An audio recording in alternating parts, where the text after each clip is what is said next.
40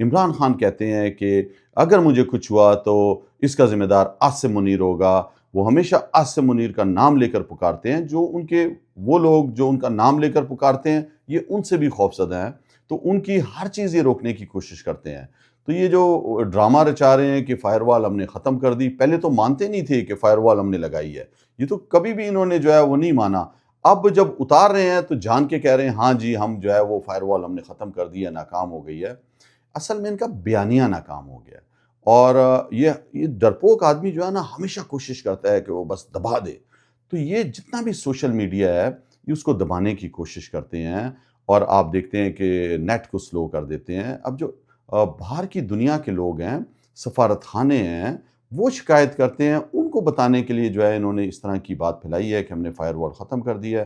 آپ ابھی کچھ دنوں میں دیکھ لیں گے کہ ختم ہوئی ہے یا نہیں ہوئی ہے۔ خیبر پختونخوا کے علاقے وادی تیرہ میں ایک دفعہ پھر جو ہے وہ ڈرون اٹیک ہوا ہے، کچھ لوگ بول رہے ہیں وہاں کے علاقائی لوگ، یا مارٹر گولے کا جو ہے حملہ ہوا ہے، جس کے نتیجے میں جو ہے وہ ایک گاڑی پر یہ لگا جا کر، جس میں 2 بچے اور 5 لوگ جو ہے وہ شہید ہوئے ہیں، اور ایک دفعہ پھر وہاں پہ احتجاج کی صورتحال ہو گئی ہے، اور باڑہ بازار میں ہمارے ایم این اے اقبال آفریدی بھی لوگوں کے ساتھ بیٹھے ہوئے ہیں، لاشیں وہاں پہ پڑی ہوئی ہیں، اور وہ غمزدہ ہیں کہ اپنے ہی لوگوں کو کیوں مارٹر گورے جو ہے وہ مارے جاتے ہیں۔ ایک طرف جو ہے وہ اپنی فورسز اپنے لوگوں کو مارٹر گورے مار رہی ہے، جو بے گناہ لوگ ہیں، جو عام لوگ ہیں، اور ان کا دہشت گردی سے کوئی تعلق نہیں ہے۔ 2 معصوم بچے اس کے اندر شہید ہو چکے ہیں، اور عوام جو ہے وہاں کی سراپا احتجاج ہے، لاشیں انہوں نے روڈ پہ رکھی ہوئی ہیں باڑہ بازار کی، جس میں ہمارے ایم این اے بھی شامل ہیں، اقبال آفریدی اور دوسرے علاقائی لوگ۔ تو یہ صورتحال ہے کہ اپنے علاقے پہ جو ہے وہ ابھی تک لوگوں کو مارنے کا سلسلہ بند نہیں ہوا۔ پاکستان نے افغانستان پر فضائی حملے کیے ہیں، اور اطلاعات کے مطابق 7 ٹھکانوں پر حملے کیے ہیں، اور دعویٰ کیا ہے کہ جہاں پہ ٹی ٹی پی کے لوگ اور دہشت گرد موجود تھے ان ٹھکانوں کو نشانہ بنایا گیا ہے۔ یہ پکتیکا کے علاقے میں بھی انہوں نے اٹیک کیا ہے، اور ننگرہار کے علاقے میں اٹیک کیا ہے۔ جن جگہ پہ اٹیک کیا ہے وہاں پہ صوبہ پکتیا کے ضلع برمل میں جیٹ طیاروں سے انہوں نے حملہ کیا ہے، اور دعویٰ کیا ہے کہ وہاں پہ نصب تنصیبات کو نقصان پہنچایا ہے۔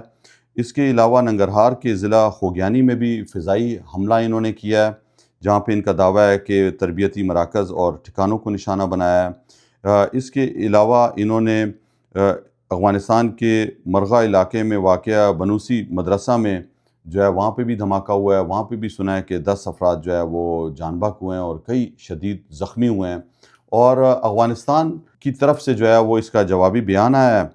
اور افغانستان نے کہا مناسب وقت پر ان حملوں کا جواب دیا جائے گا۔ افغان وزارت دفاع کا پاکستانی فضائی حملوں پر رد عمل۔ ذبیح اللہ مجاہد کے ایکس اکاؤنٹ سے جاری بیان میں کہا گیا ہے کہ گزشتہ رات انہوں نے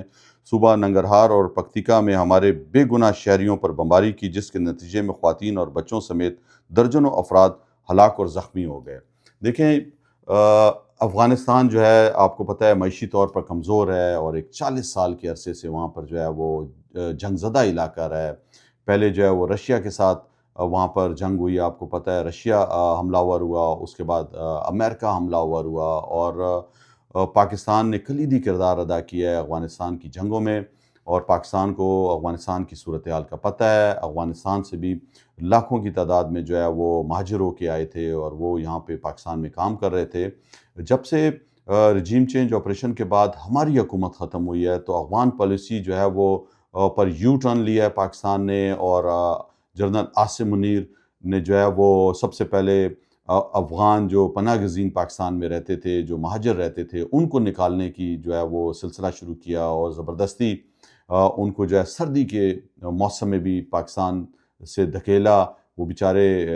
40 سال سے یہاں پہ رہ رہے تھے، ان کی تیسری نسل بڑی ہو چکی تھی، کالجوں میں پڑھ رہے تھے، پاکستان کے ترانے گا رہے تھے، انہیں افغانستان کا پتہ ہی نہیں تھا کہ وہ کس علاقے سے تعلق رکھتے ہیں۔ وہ گہرے رشتوں میں بن چکے تھے، ان کو زبردستی دھکیلا گیا ہے۔ ایک طرف تو افغانستان سے پالیسی یہ چینج کی گئی، دوسرا جو ہے وہ جو برادرانہ تعلقات تھے اس پر جو ہے وہ سب سے پہلے آپ کو پتہ ہے ان کے ٹاؤٹس جتنے بھی ہیں، خواجہ آصف سے لے کر دوسرے وزیر، انہوں نے افغانستان کے خلاف جو ہے وہ اس طرح کی باتیں کرنا شروع کر دیں کہ افغانستان خدا نخواستہ افغان لوگ وہ دہشت گرد ہیں، یا پوری دنیا سے انہوں نے مقابلہ کیا ہے۔ اگر آپ افغانوں کی تاریخ پڑھیں، جس طرح علامہ اقبال نے افغانوں کی تعریف کیا، اور جو دنیا مانتی ہے کہ انہوں نے رشیا کو شکست دی ہے، افغانستان نے جو ہے اس سے پہلے برطانیہ کو شکست دی تھی، اور ابھی امریکہ جو ہے وہاں سے شکست کھا کے نکلا ہے۔ ٹھیک ہے، وہاں پہ اس طرح کی بنیادی سہولتیں نہیں ہیں، وہ ترقی نہیں ہے، لیکن 1970 کی دہائی میں جو ہے وہ کابل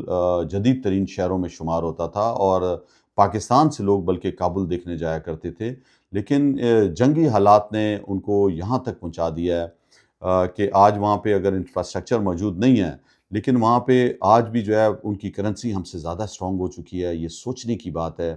کہ اتنا عرصہ امریکی امداد ہمیں ملتی رہی، اور اس کے باوجود جو ہے وہ ڈالر یہاں پہ مہنگا ہے، وہاں پہ سستا ہے۔